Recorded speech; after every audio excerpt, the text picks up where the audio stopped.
How's it going, everybody? Welcome to We Do Tech. Now, as a gamer and also more a content creator these days, I kind of wondered why we don't get any content creator focused motherboards, because there's actually some features that you don't really need as a gamer, but as a content creator is actually really handy. And you don't always get that because they focus, of course, more towards the gamer side and their specific features that they want, which content creators don't need. So I'm actually quite happy to see that ASUS decided to bring out a B550 Creator Pro Art board. Now they do have their monitors, which is usually the Pro Art, which I remember, but now this is the first time that I'm actually seeing this motherboard, and it got me really excited to take a look at because it's also running on the AMD B550 platform, which is just an awesome platform, not being too expensive, which we'll get into, but having a lot of feature and being able to handle some of the top CPUs as well without a problem. And AMD is just kicking butt these days. So I'm really looking forward to checking out the B550 Creator board from ASUS. And as you guys can see, it does look a bit different. Not too gamery or anything. I'm mostly just black and got some gold color schema going on as well, but it's very simplistic. Now, before we get into the rest of the board and the features, let's quickly go over the price because it is a bit more expensive. So the B550 Creator is retailing for around $300, which is quite up there. That's actually one of the most expensive B550 boards that you can currently get. What I saw on Newegg was the most expensive one was the ASUS Strix B550 XE, which is $330. So why is it so expensive? Well, the biggest features is going to be the Thunderbolt for connectivity. Now, that's already kind of a new thing on AMD platforms because Thunderbolt is kind of Intel feature or Intel connection. But what makes this one more unique is that two additional connectors on the back for your I/O, which is just awesome. Now we're gonna go take a look at that and everything, but there's a few other special features for content creators, which is actually really nice, and also a few ones that they did leave out, unfortunately, which is a bit of a bummer for the price point, but mostly it is pretty good. So quickly going over the design again, you do get a mostly just a black PCB here with some gold accents on the IO cover here. It's actually the screws inside there. It does take up a lot of space there. But also on our chipset down here, it has more of a plexiglass cover here, which does look kind of neat. And then also on our VRM heat spreaders, you do have some lighting here on the side as well. Now I'm not exactly sure if that is RGB or not, but it's most likely going to be like a gold light glow as well. Now moving on towards our CPU. Now this is of course going to be the AM4 socket for our Ryzen CPUs. Now, currently they do support any of the Ryzen 3000 or 5000 or even like the 4000 series CPUs. It doesn't necessarily go lower than that, but if you want to get any of the 3000 series CPUs, not APUs, you can put that in there. But then you also have the 4000 series APUs that you can put inside there as well. But most likely you are going to pair it up with some of the higher end CPUs, maybe like the 3900X, your 5900X, or even if you wanted to, the 5950X. Now, power might be a tiny bit of an issue depending on if you want to go for the 5950X because it does only have a 8 plus a 4 power connector up there. Now, I don't believe that should be a problem, especially if you're not going to overclock, push it. Give it a large overclock. I believe it should be fine otherwise, because the B550s actually do overclock, or the new platform does overclock the CPUs quite well on its own. You don't have to really do anything. It delivers plenty of performance, unlike Intel currently, which is a bummer. But anyway, you might be wondering about the VRMs, if that would be powerful enough to handle all of the power from that 5950X. And to my knowledge, I think it should actually be fine. Now, I'm not exactly sure on what specific VRM setup they have, but it is a 12 plus 2 power stage, and I believe it is similar towards the Strix B550F, a gaming motherboard. So it does have more of a high mid-tier setup going on there, if it's exactly the same, which I don't think it is, because there is some more capacitors on the other board. So that is what I can take off from the board, but I do believe that temperature is going to be fine, and also your overclocks is going to be fine, because it is more of a higher end board, and it's also going to be focused for some of the higher end CPUs. So I don't think that should be a problem. And the recent VRMs on the B550s don't really get hot at all if it's a decent motherboard, and of course this is going to be that, so you shouldn't have to worry about that. And then also the VRM heat spreaders are quite large and thick, so I don't think that will be a problem. So you do have that. Now, moving on towards memory, you do have your 4 dual channel DIMM slots right here, DDR4 of course. Now, unfortunately, they do not seem to have that support to prevent the memory from bending, the board from bending when installing. I can't really see that, but I don't believe it should be a problem, because it does also feature a 6-layer PCB setup, so it's pretty sturdy. Now, as for the support, it does support a maximum of 128 gigs of DDR4 memory modules, of course, running up to 5100 megahertz. But that is where it's a bit different, because that 5100 megahertz is only on the Ryzen 4000 series CPUs. If you want to pair it up with a 3000 or a 5000, more likely, that's going to max out at 4600, which isn't necessarily the biggest problem, because the difference in performance between the 5100 and 4600 is so minuscule, it's not going to be a problem. And just the extra amount of money you would need to pay for that tiny bit extra is just way too big. So 4600, you don't even need to go that high necessarily. So just pair it up with, let's say, 3600 or 4000 megahertz memory, and that's going to be perfectly fine for that. But now moving on towards our PCI Express slots. So you do have 3 full-size 16x slots and also 2 1x slots.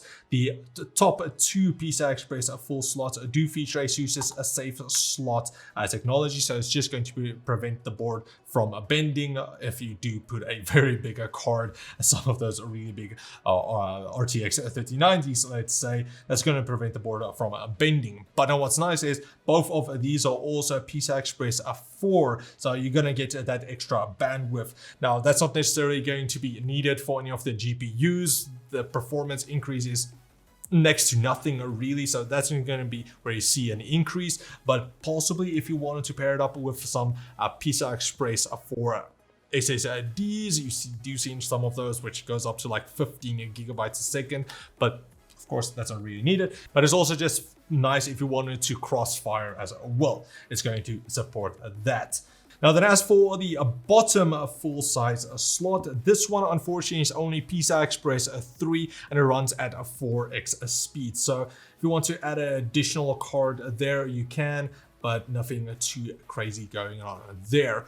Now you do, of course, again, get the 2 PCI Express 3 1x slot here as well for some additional add-on cards if you want to add that, especially if you want to get a Wi-Fi card, because we'll get into that unfortunately. But as for our storage, as a content creator, of course, you want to have plenty of fast storage. And the only drawback with this board is that unfortunately you do only get a single PCI Express 4 M.2 slot, whereas the bottom one is only PCI Express 3, unfortunately. But both of them do support the very long 2210 size SSD, so you're going to not have a problem with that.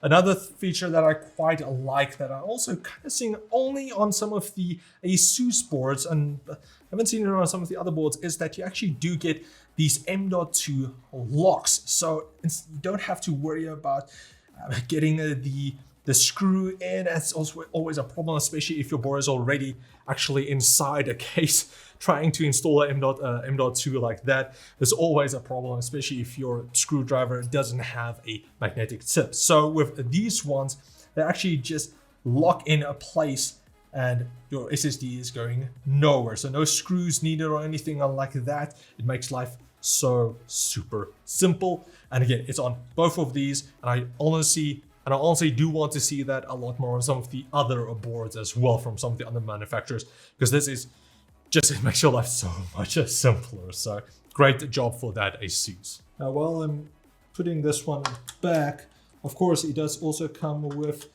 the heat spreaders for your M.2, so both of them do have that. It's just going to keep your SSDs nice and cool, especially, of course, some of the new PCI Express 4 ones do get quite a bit hot, so that will help out with that. Otherwise, if it doesn't come with a heat spreader, it's like some of them do come with these now, and it's actually quite nice. But anyway, moving on then.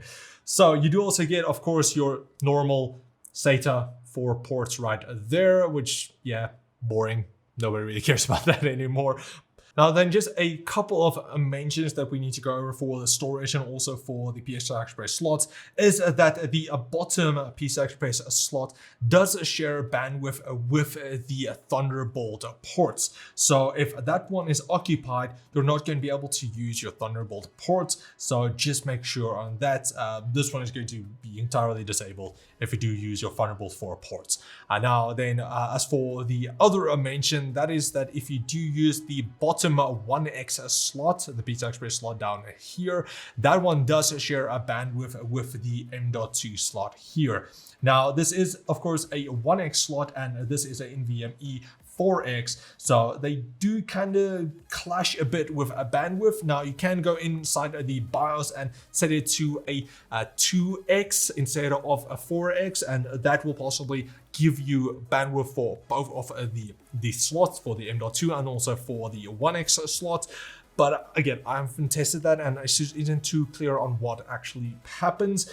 But I believe then you'll be able to use both of them, but your NVMe is going to run slower because it's only a 2X now instead of a 4X. So just keep that in mind as well. But I'm moving on towards the I/O, where there's a bit more action going on here. So firstly, of course, you do get your awesome pre-installed I/O cover, which is a must-have nowadays. You do also get your two USB 2.0 ports, your PS2 port, which is still apparently needed. You do get your BIOS update button that connects with the US button just below that, so you can quickly update your BIOS through that.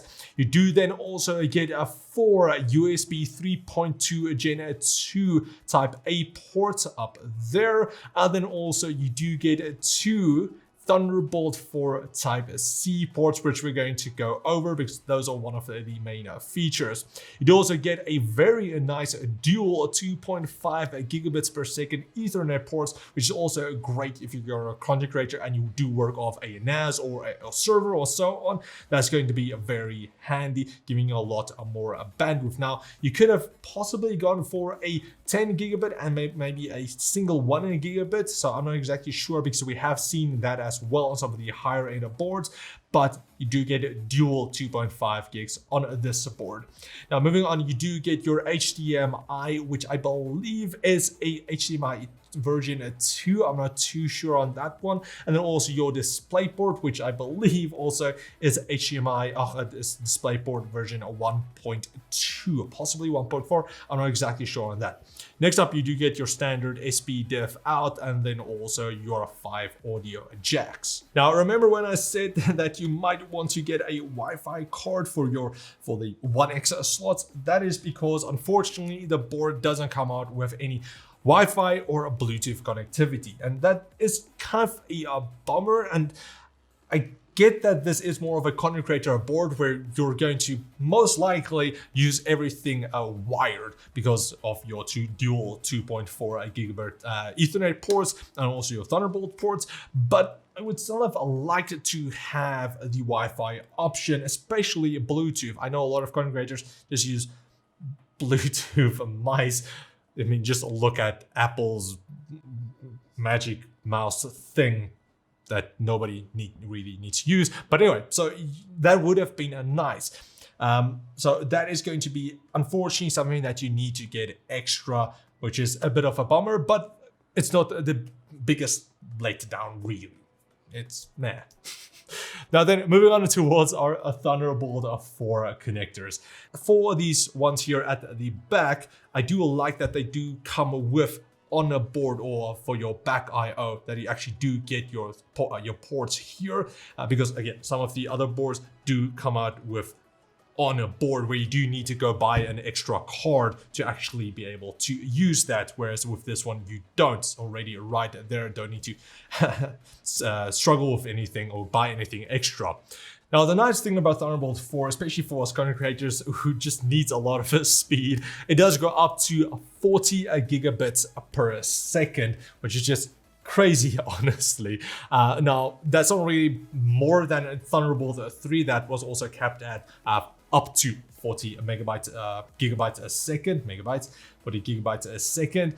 But what does make a Thunderbolt 4 a nice upgrade compared to Thunderbolt 3 is that the video bandwidth is actually increased quite a bit. So for this board, or just Thunderbolt 4 in general, you will be able to connect up to dual 4K displays with that two Type-C Thunderbolt headers.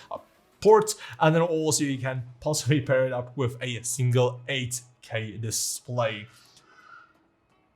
The Huddy has also heard me. So you do have the option of running 8K display as well, which for a content creator is possibly going to be needed moving forward. So that is a very nice addition that they did add. Now, something that I was kind of wondering about in the beginning as well is if now you wanted to run that displays on the Thunderbolt ports, will you actually be able to do that if you're not using the APU? Well, luckily, because of Thunderbolt, it does run off the PCI Express lanes. So you'll be able to still have your GPU a normal non-APU chip, and you'll be able to run your displays off the Thunderbolt 4 ports. All right, so just to quickly, something that I only noticed afterwards is that if you wanted to use the Thunderbolt 4 ports for monitors, it's a bit complicated. So firstly, you will need to use a DisplayPort from your GPU all the way to the DisplayPort in on the motherboard right next to the HDMI port on the motherboard at the back. So it's a bit complicated how everything works, and it's going to depend up to what CPU you have and if it actually is an APU or just a normal CPU. So if your CPU does have an integrated graphics card, it's a lot easier and everything should work. You'll be able to get both outputs. But unfortunately, if you're running a CPU without an integrated graphics, then it looks like, I didn't test it myself this, but it only looks like you'll be able to get a single display out and not on the Type-C number 2. So it's a bit limiting there, and again, you'll have to possibly test it out first. But if you're not using a CPU with integrated graphics, it is a bit limited. So yeah, how the manual isn't very clear on everything, but it does look like you will need to use the DisplayPort to the DisplayPort in on the motherboard, and then also depending on your CPU, which one is going to work. You'll be able to use it with or without a dedicated GPU also. So you don't need to have a eGPU, so let's say RTX 3070 or so on. You will still be able to use it with just the CPU with integrated graphics or with integrated graphics. But yeah, it's a bit complicated, and I hoped it was a bit simpler than this, and it kind of had me scratching my head over it as well. So yeah. Also a very nice addition with Thunderbolt. Now again, it's not necessarily going to be for everybody, Thunderbolt. For gamers, it's not really that worth it, but for like content creators again, so this is our Sabrent Rocket Extreme Q Thunderbolt 3. Now again, Thunderbolt 3 external SSD, and this thing is just a beast to work off of. And for us as content creators, where we want to transfer files easily from PC to PC as well, or if somebody needs to go somewhere else, then they'll be able to do that and also edit straight off of the SSD. And the speed that you get, you can just check out a review on that. The speed that you get is so quick and it just makes our lives so much easier. And that's just a small little external SSD. You can't even go faster than that. But now with all of that said, let's quickly go over the rest of the connectors on the board so we can quickly finish everything off. So starting off with here at the top, of course, you do get your power connector for your CPU, 8 plus a 4 pin. You do have 3 PWM fan headers for your CPU and also for your AIO pumps. You do have a 12 volt RGB header, so you do at least have some RGB going on the board. You do have your LED postcode or indicators up there if something does go wrong. You have your 5 volt addressable RGB header on the side here, another PWM fan header. You do have your, of course, your motherboard 24-pin power. You do have your Thunderbolt. You do have your USB 3.2 Type-C header. On the side here, you have your normal USB 3.2 Gen 2 header up on the side there. Then moving on, you do have your front panel connectors up here. You do have your 2 USB 2 headers down here. You have a thermal sensor, another fan header, another 5 volt addressable RGB header, a 12 volt RGB header, another fan, your audio connectors. And then right in between everything here, you do have another PWM fan header, which is squeezed in there quite tightly. So that's pretty much it for our rundown of the ASUS ProArt B550 creator board. I'm so used to saying like Strix or ROG, so being a ProArt creator board, it's a bit different, which I honestly do like, especially again for more of a content creator. So big thanks to ASUS of Africa sending the board over for our quick look. I have to say I'm glad they decided to make a board like this. I know they did have on some other platforms as well. I can't exactly remember, X570 maybe, but I am happy that they did make these because content creators are getting more and more popular as a business. So that is going to be very handy for them, and I think we'll probably see more boards like these hopefully coming in the future. But yeah, we'll see. Gaming is still very popular and it is a bit higher priced unfortunately as well. But for the features that you get with the Thunderbolt ports and then also the dual 2.5 gigabits per second Ethernet ports, it's going to be really handy if you do have a nice full setup going on. Now, of course, you're paying a lot more for this board and you could possibly go for like an X570 board rather, but for everything that you get, I would say that it's a pretty good deal, and the B550 platform is just great all around, everything that you get. So I don't necessarily see the need to go for X570 that much, but depending on how much PCI Express lanes you need and all of that, all of the additional accessories that you need to add, that might be additional where you need to upgrade to the X570 platform. But yeah, that's pretty much it for our look. Again, a big thanks to ASUS South Africa for sending it over for a review. If you guys want to get it for yourself, I will leave links in the video description. I'm not sure if it's available here in South Africa. I couldn't find it, but it is available on Newegg at least, possibly Amazon. But yeah, that's pretty much it. If you guys enjoyed this video, please like, share, subscribe, and comment like always. And I'll check all of you next time. Cheers, guys.